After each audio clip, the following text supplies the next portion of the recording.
Hey Josh, can you hear me? Yes, sir. Can you hear me? Yeah, absolutely. Looks like we have a pretty good connection here, bud. I finally found a place that had good signal. Yeah, yeah. So I'm just gonna check something here real quick. Sure.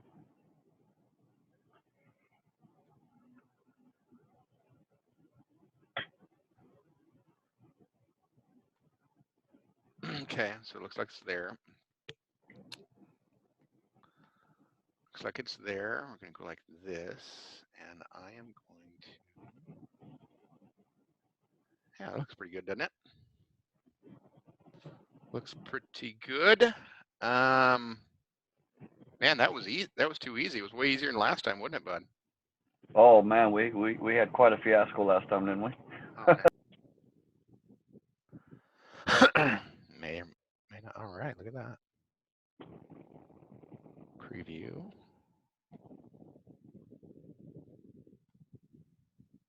Go. You ready? Uh, sure. We just hit go live, and we'll see what happens here.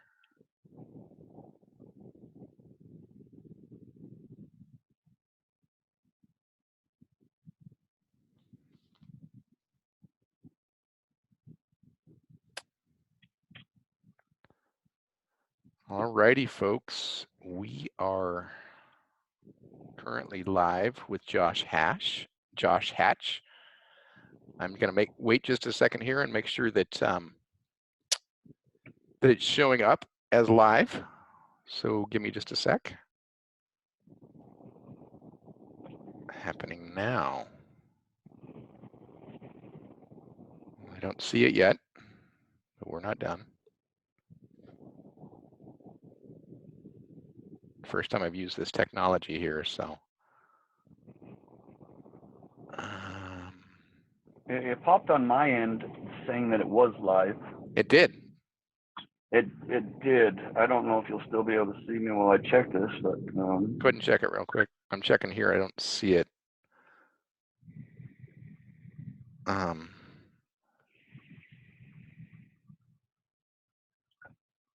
it says Damon Stoddard is live now.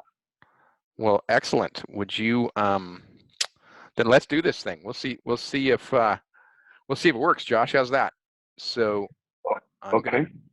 I'm gonna go to this view, and I'm just gonna say, hey guys, I want to welcome you to this interview with Josh Hatch. I am Damon Stoddard. I am the founder and president of Change University, and today we've got an extremely awesome talk with Josh Hatch. Josh Hatch is a good friend. He's a client, and he is a transformed man. And so, guys, I just want to say, hey, welcome to the show, Josh. Thank you. Yeah, welcome to the show. So proud of you for making it. You know, just for everybody that's watching, we actually tried this about 4 months ago, and we couldn't make the technology work. And then through a series of circumstances, including my cancer, you guys want to check out my neck here. I got a nice 6-inch man scar. I'm undergoing treatment for cancer. But through all this stuff, we finally able to make it work. So I think this is going to be a great show, Josh. Thanks for joining us. Absolutely. Yeah. Hey, before we get started, man, show us your tats. Well, I can't go completely shirtless, but you know, Yeah. I've got it underneath my shirt too. They're all over on the neck. I love it, man. So Josh is a man's man. He works in the oil fields, and I never forget the first time we have a weekly group call in Change University. Josh was sitting there on his bed, smoking a cigarette, tattoos hanging out, cussing, swearing, you know, like, and I'm like, I like this guy. He's so raw. He's so real. So be yourself today, Josh, will you? Yeah, I don't think that part will ever change. I don't either. Hey, so tell us about yourself, man. How did just talk to us. Who are you? Are you married? You divorced? Okay. Kids? I'm Josh Hatch. I'm 46. Currently married, going through divorce proceedings at this particular time. Mm-hmm. I've been with my wife for 15 years. In another 2 weeks, we'll actually be married for 12 years. Okay. I have 7 children combined, 2 from a previous marriage. 3 stepchildren, even though I consider them my children because I've raised them for 15 years. Uh-huh. And then we had 2 together. So we got mine, yours, and ours. Is the Brady Bunch is what we've got, is a combination of children. Okay. I live out in West Texas. Like you said, I work out in the oil fields, and it's been an adventure. Personally, to get into the story a little bit, I am an addict from day one. I was born an addict. I was born to a mother who was 13 years old, no, 14 years old. She was a drug addict. I was born that way. And I've held on to that my whole life, as far as abandonment goes. So you'll hear a lot more of that as we go on. But luckily to this program and Change University and the resources that are available through there, I've had the pleasure of doing extensive work and still continue to do extensive work with the programs that are available. Yeah. So Josh, we have this thing in Change University that we discovered called adverse childhood experiences. And just for those of you that don't know about adverse childhood experiences, we nicknamed it ACEs, and there's 10 questions that you ask about the types of things that happened to you as a child. And depending on that score, it turns out that it's a very, very strong predictor of your quality of life as an adult. It's based on a study in 1997, but I won't go into the details. But very early on, we introduced you to this ACEs score, and you took the test. What was your ACEs score, Josh? My ACE score test is 8. 8. Okay, so just for reference, the maximum score on ACEs is 10. My ACEs score is 9. 12.5% of the population has an ACEs score of 1. Anything above 3 is considered pretty extreme. An 8 ACEs score is off the charts. It's off the charts. So it's not. It wasn't a surprise to me when I saw your ACEs score of 8, and you said, "Well, yeah, I'm an addict. I'm a recovered addict, and I've been married once, and fear of abandonment." Didn't surprise me at all.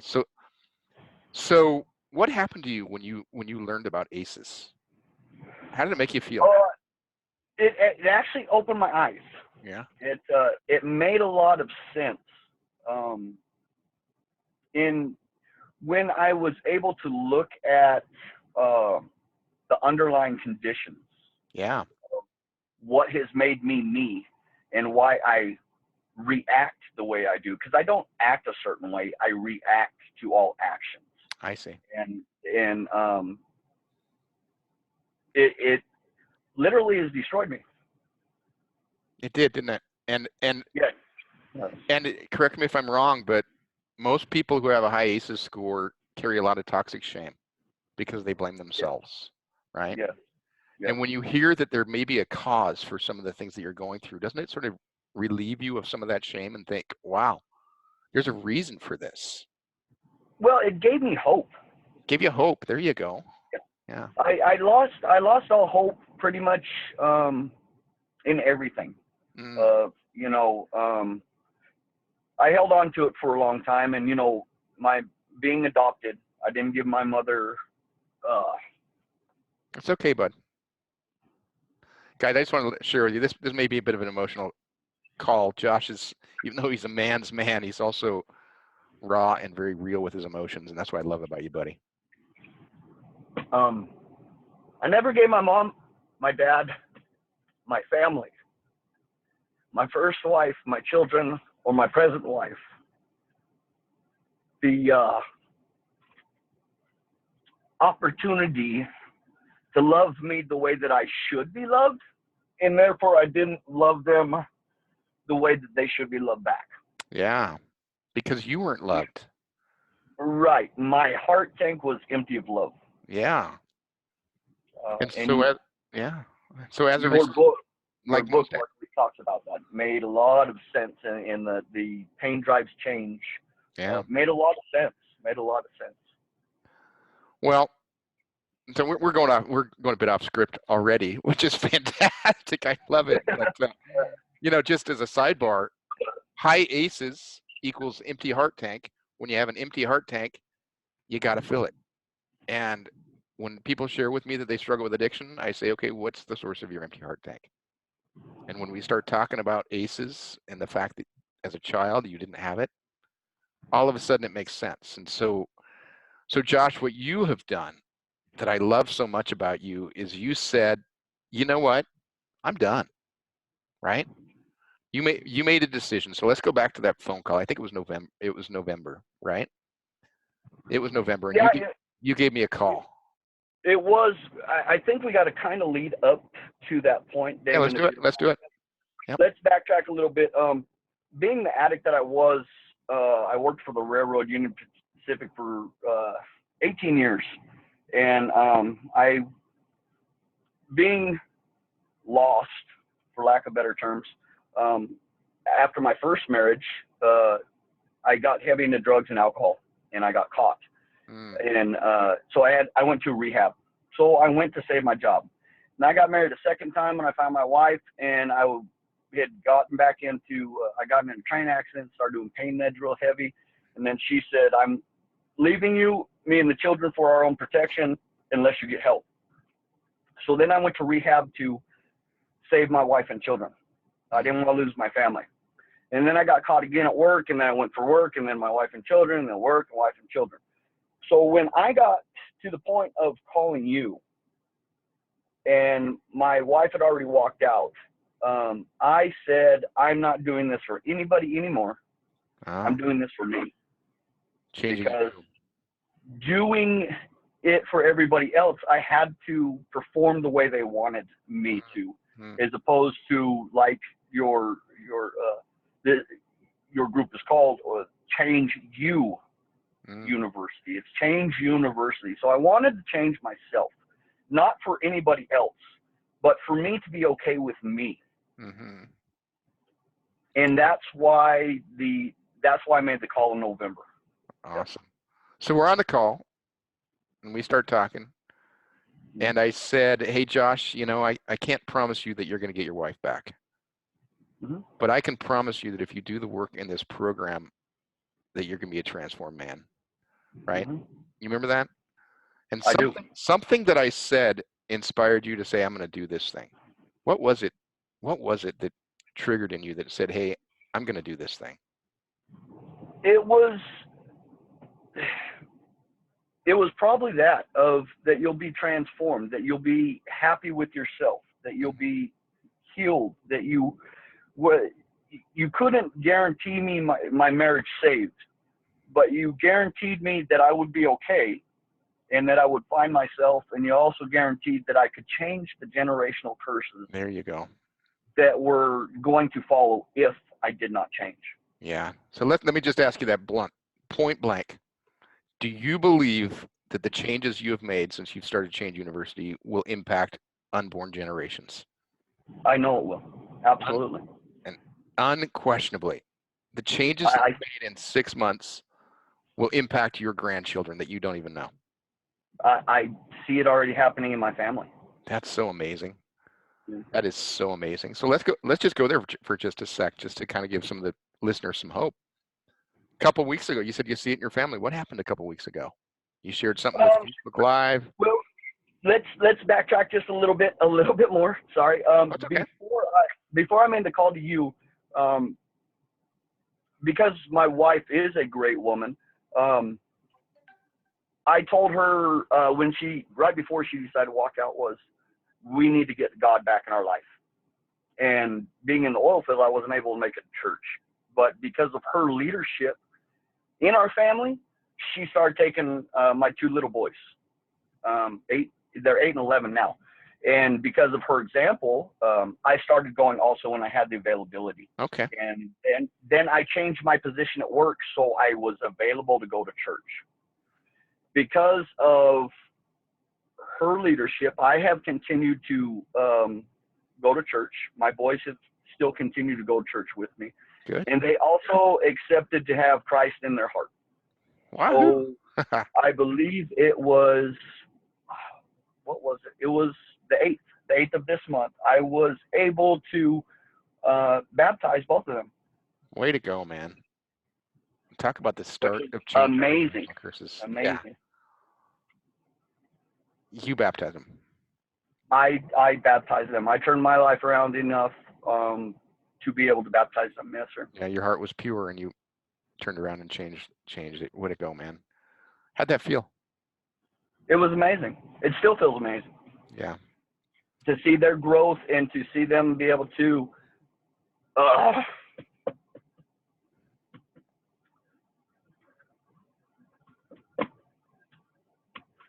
follow their father. Because, some of the other stuff that I was doing, the older kids followed their father, and it wasn't a good thing. So I knew when you said that talk about generational curses that I had to change something. And because I believe that changing myself and deciding to get back following the path of Christ and putting Christ in my heart and putting reliability and faith and hope in the pure love of Christ, my boys have followed that, and watching it grow and be able to share in actually their leadership at the house with their mother. I didn't say that, but me and my wife do not live together. We haven't for a year now. But to watch them continue to do, even though we go on Sunday, to continue their practices at the house, it's amazing. It's amazing. So we have a saying in Change University: changed people change people. Do you believe your sons would have changed had you not joined this program? I believe they would have changed for the worse. I believe that they would have taken the course that I was taking of self-destruction, and gone with me. Wow. And gone with me. I think because they're still young enough and I was able to make the change, and it's been just over a year since I've started the change. I mean, really into it since November, really making progress since November with your program. Yeah, I think they would have. I don't think we'd be where we are right now. I think there'd be a lot of chaos and not so much peace. Wow. Wow. Well, I can't tell you how humbled and honored I am to be a part of your journey, my friend. That's just amazing to hear. I appreciate you actually taking the call and listening to me, settling me down for a little bit and saying, look, there is hope. There is a way. Well, let's talk about that just for a bit, because just before I go into this, I want everybody that hears this to understand that it's not like you call me and I say, take this magic pill and your life is going to be better. It doesn't work that way, right? It's more like you call me and I say, are you ready to change? And you say yes. And then we ask for a pretty heavy commitment, right? We do a lot of one-on-one work. We do a lot of group work. We do a lot of internal work. I mean, it's a lot of work, but you took 100% ownership of that change, right? More than almost any of my clients, you took ownership of that change. And here we are 4 to 6 weeks in, and I remember you saying, you remember the message that you sent me? Damon, you're an a-hole. Yes, I do. I'm like, okay. Does this mean you're done with the program? Yeah. No. What happened there? Tell me about that. Well, I backtrack just a little bit again. Apparently, I'm good at that. What I've found out is there's a saying. It's not a program whether you want it or whether you need it. If you don't act upon it, you're not going to get any outcome on it. Yeah. The more you put into it, the more you're going to get out. Yeah. So I had to act upon it because I want to change. I want to have continuous change. So I've got to act upon it. So what happened there was you have this nice little deal in your coursework about had to do with your with your father. Yeah, chapter 5, the pain of the fatherhood. Yeah, and it's something. Damn it. It's okay, bud. This is a pretty emotional thing, man. You've gone through a lot in the past 6 months. It's something I never dealt with. Mm-hmm. And to hear, for a lot of years of, why several people had said, why do I want to trust you? Why would I want to give you opportunity? You're just going to do what you always do and fail. And I took that because I always, for lack of better terms, failed rehab. Mm-hmm. I relapsed. And what it did was lead back to my father. Mm-hmm. And I didn't know that. I've been a jock my whole life. I was first string everything. I was captain, basketball, baseball, football, wrestling. It didn't matter. I had to be the best. And my father, who was a military man, he always pushed me. And I could hear him saying, Dad, I'd ask, why do we got to be here early? Because you're my son and you need to be better than everybody. Dad, why do we got to stay here late? Because you're my son, you need to be better than everybody. You're screwing up. Practice harder. Practice more. So when people would tell me that, why would I want to do this? You're just going to fail again. I heard my dad's voice.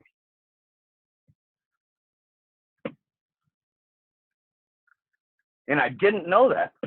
It was so deep, so suppressed that I'd never dealt with it.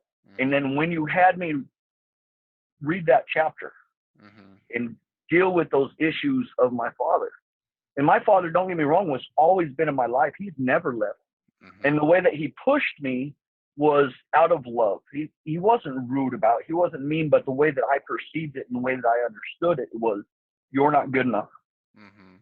And having the, maybe I'll script a little bit again, of having the abandonment issues of not being good enough, being adopted. And then, several girlfriends leaving me. And then my wife leaving, my first wife. All that stuff, it just boiled up. Why would I want to be the best? Because you're just going to leave me anyway.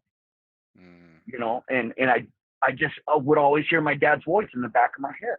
You're not good enough. You're not good enough. But that's not the way that he said it. That's not the way that he meant. That's just the way that I perceived it because of, my abandonment issues, which, it gone back to A scores.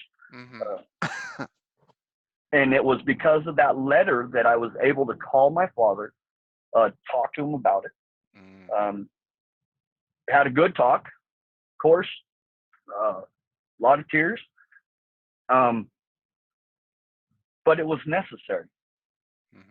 And once it was smashed, it was dealt with, I moved on. And I don't hear that voice anymore. Wow. And that actually healed my heart a little bit more. You know what I mean? So far, each individual thing that I've gotten in the coursework has healed my heart a little bit more. Yeah. Yeah. So that is it. And another thing we say in Change University is, the right process will deliver the right results. And a lot of time people come in and they think that I'm going to give you this blue pill. You just take this blue pill and life's going to be perfect. But it's a process, isn't it, Josh? It is a process. And I think, and maybe other people come in with the same idea of, I wanted to save my marriage. But what I know now is, if I don't save it, it's okay. This isn't trying to save my marriage anymore. It's trying to save me, number one, and then trying to save my children, number two. And if it changes my marriage, fantastic. If not, I'm going to be okay without it. Yeah. And that's hard to admit. But you know what? It's okay. That doesn't mean that doesn't mean you like it, does it? No, you don't have to like it. You don't have to hate it. Just accept it. It is what it is. Yeah. One of the things that I talk about is suffering is when you're enduring pain and you have no meaning, right? And we have a choice when we're going through this pain. We can continue suffering, or we can find the meaning in the pain. And what you did is you said, you know what? I'm having this pain. I can continue to suffer and be miserable, or I can say, you know what? I'm going to use this pain to motivate me to make these changes that I've never been able to make. And what I love about you, man, what I love about you is you took the latter, right? You said, I'm going to use this pain to motivate me. Well, and I think that, this good friend of mine, he wrote this really good book. He called Pain Drives Change. And I was tired of the pain. Yeah. So I had to do a internal change. So now let's talk about the whole story, Josh, because I think it's important for people to hear this, right?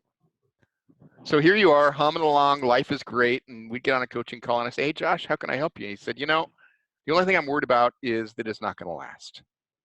Mm-hmm. I'm afraid I'm going to stumble again. Yes. And I'd say, you know what, Josh, you keep doing what we're doing. You keep plugging into group. You keep connecting. You keep staying in the Word. And it's going to be okay because the right process will deliver the right results. Remember those conversations? I do. And then all of a sudden, Josh stops checking into the Facebook group. And Josh didn't show up to a phone call or two. And I'm like, everybody knew something wasn't right with Josh. What happened, Josh? It's what I normally do in my life. When things get overwhelming or overbearing, I isolate. Mm-hmm. And usually in that isolation time, I do one of two things.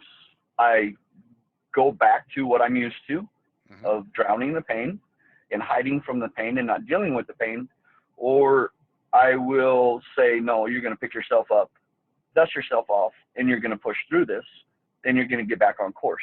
Mm-hmm. And I've done that my whole life. The isolation thing, it's not healthy, Mm-hmm. but it's what I needed to do to refocus. Mm-hmm.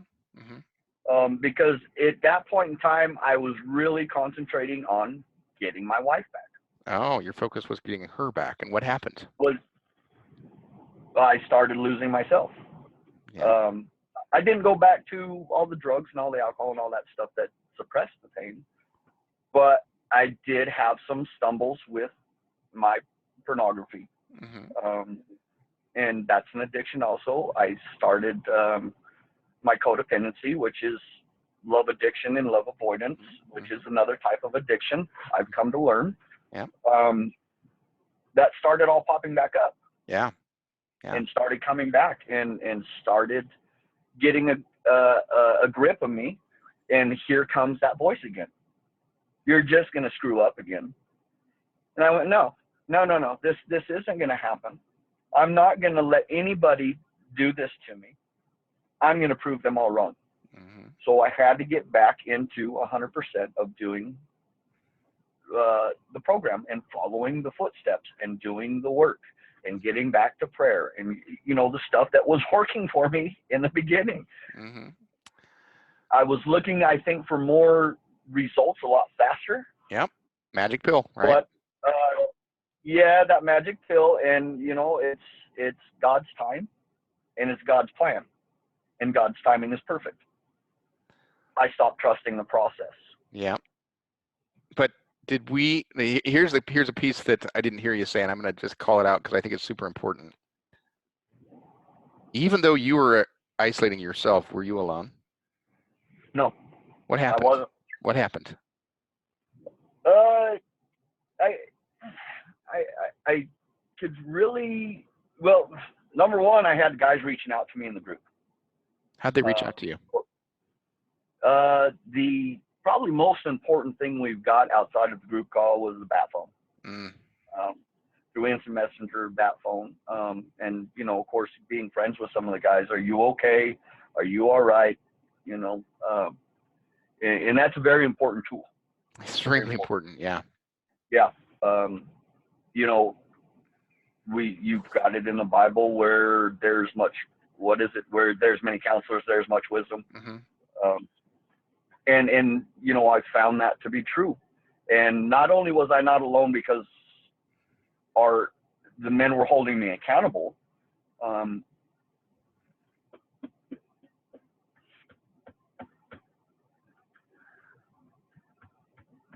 All right, bud. I could feel God pull me back. Mm-hmm. I could feel my brother saying, I've already suffered. Mm-hmm. You don't have to. Mm-hmm. I could feel the love of Christ. Yeah. And when I felt that, I knew I had to get back. I had to. Yep. Because that's what was working. And the pain started to return in that time. And once guys called me out on my crap, and I felt the Lord pulling me back towards them, saying, we've got this. I've got you. Yep. You're my son. Yep. Come back. Yep. I made that change again. Yeah, and just for the benefit of the listeners here, I want to share just a little something about what happens when one of our brothers stumbles in the program. We come around that brother and we lift him up and we encourage, right? But here's what we don't do. And Josh, correct me if I'm wrong. We were on a group phone call, and we do group phone calls over Zoom meetings. And Josh was on the call, and we shifted everything we're going to talk about. And we said, "Hey, Josh, how you doing?" Remember that? Yes. And you got 5 guys who have gone through the program who love you deeply. And we're saying, "How you doing, brother?" And you're saying, "Well, I'm kind of struggling with this, that, and the other." Did we let you whine and moan and complain about what was going on? For a second. And then it was, okay, now what are you going to do about it? Because whining doesn't do anything. We let you go for a minute. Now, what do you want to do about it? Mm-hmm. Whining gets no results.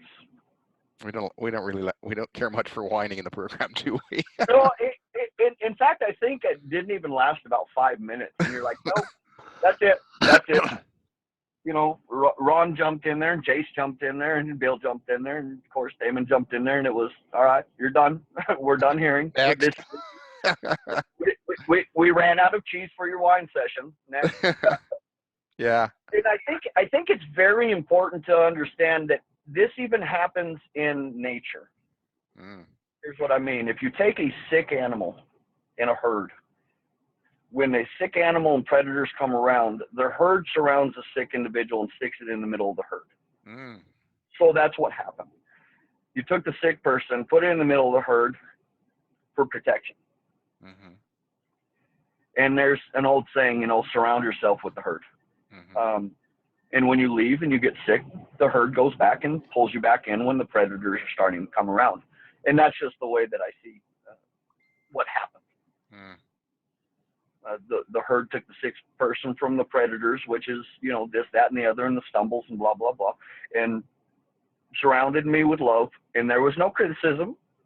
There was no, even though I tried to justify, there was no beating me down. It was all done in love. All of it was done in love.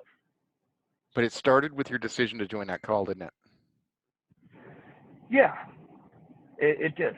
So let me share something for the listeners here about what happens when you don't make the phone call. And I'm not sharing this to scare anybody. I'm just sharing it because I feel like the Holy Spirit just put it on my heart. We had a man join the program. He was doing really well. Started going through the program. Something happened to him that threw him off course, like it threw you off course, right, Josh? Yeah. And he decided that he was going to leave the program. And we reached out and we talked to him and we said, come back, we'll do whatever we can do to help you because we're here to serve. I mean, we are here to serve. And he didn't come back. And about a week ago, we saw a post on Facebook that he had passed away. And we thought to ourselves, wow, what would have happened if he had decided to stay in the program? Where would he be now? where would his children be? Right? And I'm not sharing that with you guys to scare you. If anything, I'm sharing it with you to say, you know what, don't do this alone. It doesn't have to be this program. It can be church or whatever other programs. It can be our Facebook group. I mean, we're here to help you, but don't do it alone, right? It takes some courage, but when you know you're loved, you can be challenged. And that's what we did with you, isn't it, Josh? Oh, you challenged me. Yes. And what'd you do as a result?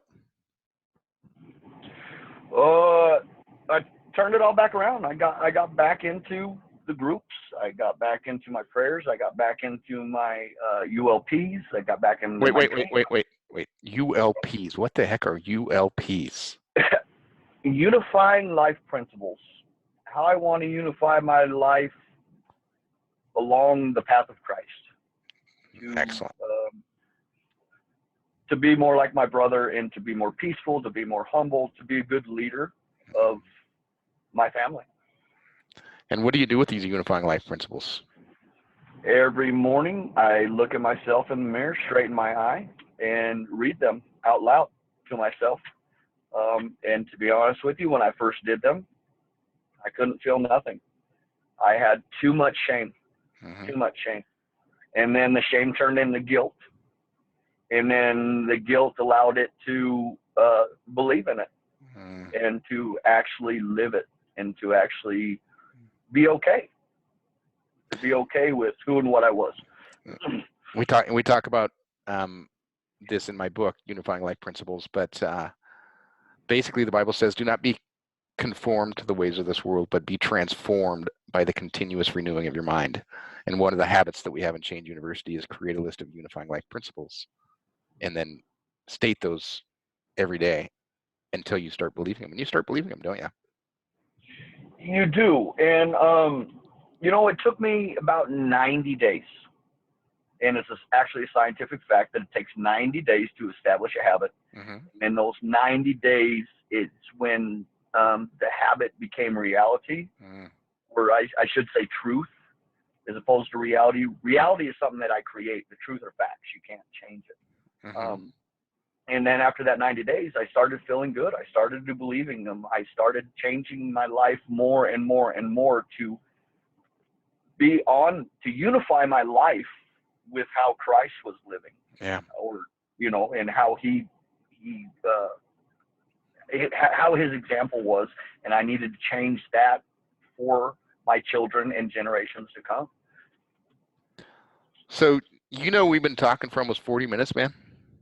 No, Isn't that crazy how fast that time goes? We could talk for hours, but I think we're going to kind of try and wind this to a close. So,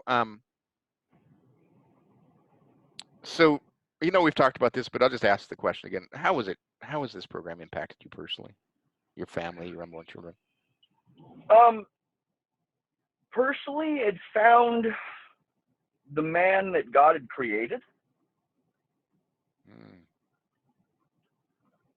and wants me to be, but the person I didn't want to be because I was more comfortable in my own caca, in my own turmoil. And it was easier to drown and suppress everything than to deal with it.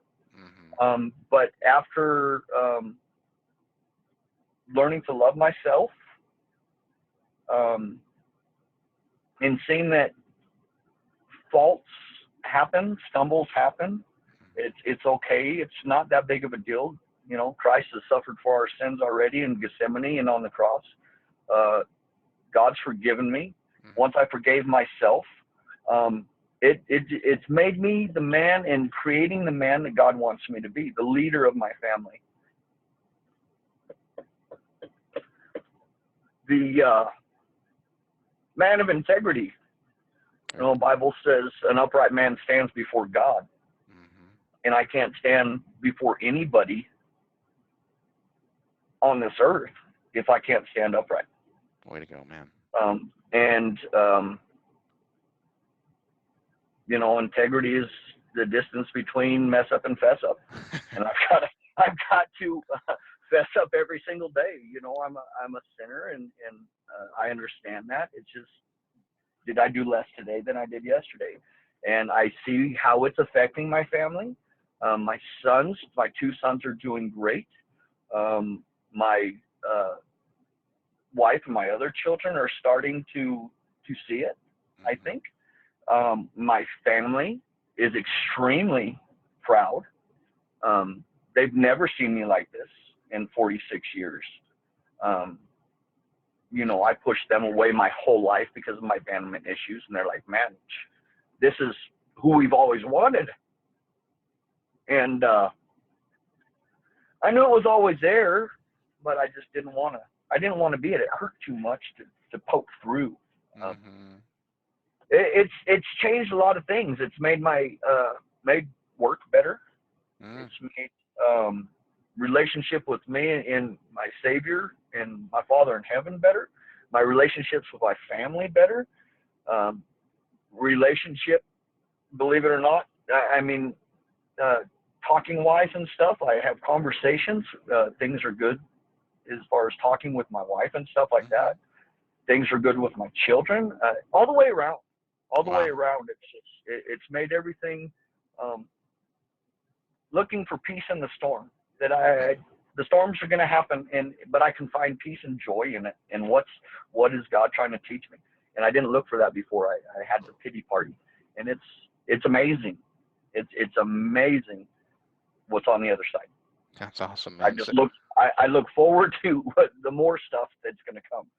So, you know, I jokingly said that there's no magic pill, but just listening to you, it sounds like you took a magic pill. If you want to say surrendering your life and your will over to the care of God is the magic pill, once you step out of the way and let that transformation happen and allow it to happen and let this program help you find that and use the resources that the program offers, do the coursework that the program doesn't mandate, but almost mandates of you. When you are honest and thorough and fearless, 100% on this deal, yeah, it's like a magic pill. That's pretty awesome, man. So, hey, last question for you, Josh. There's a bunch of guys that are listening to this live, and there'll be a bunch more that listen to it not live. And by the way, thank you before I get there. Yeah, I think you've really made a big impact on people that haven't even seen this yet. Some of them will end up being in the program, I think. But if you had one piece of advice for those guys as they watch this video and they're thinking about their lives and their wives have separated from them and they're struggling and they're in deep pain, one piece of advice, what would it be?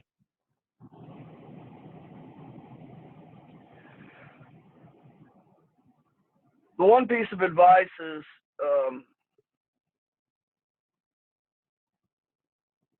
change you. Change you. Change you. You know, our first commandment, it says, love thy God with all thy heart, might, mind, and strength. And the second is likened to this, love thy neighbor as thyself. But the most important part of that second one is if you don't love yourself, you can't love anybody. So when you change you and you honestly find what love is, life becomes amazing. Wow. Wow, Josh. Well, hey, I'm just gonna share something with everybody here. And let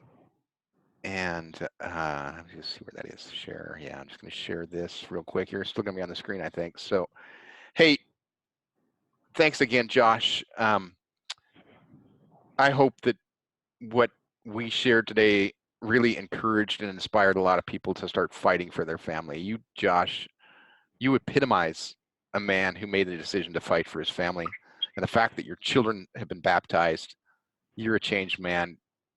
You've changed generations, bud, and I cannot be more proud of you, more honored to be a part of this journey. So with that, I just want to share one more thing, and that is that if you are in a place where you think that you're ready to change, we want to help you. You can schedule a call there at www.change University. It's change, youniversity.org/meet. Go ahead and go to that link, schedule a call. The calendar does get busy, so just if it doesn't work right then, go ahead and try it a little later. Sometimes opening things open, but schedule that call, and you're going to talk to one of my coaches, me or one of my coaches. We're going to talk you through this. We're going to encourage you and get you started. And that's what we want to do. So with that, I'm going to say thank you, everybody. Thank you, Josh. I'm going to put a stop to this, and have a great day, everybody. Take care. Bye. Thanks, Damon. All right. I think we just stopped the live stream. So.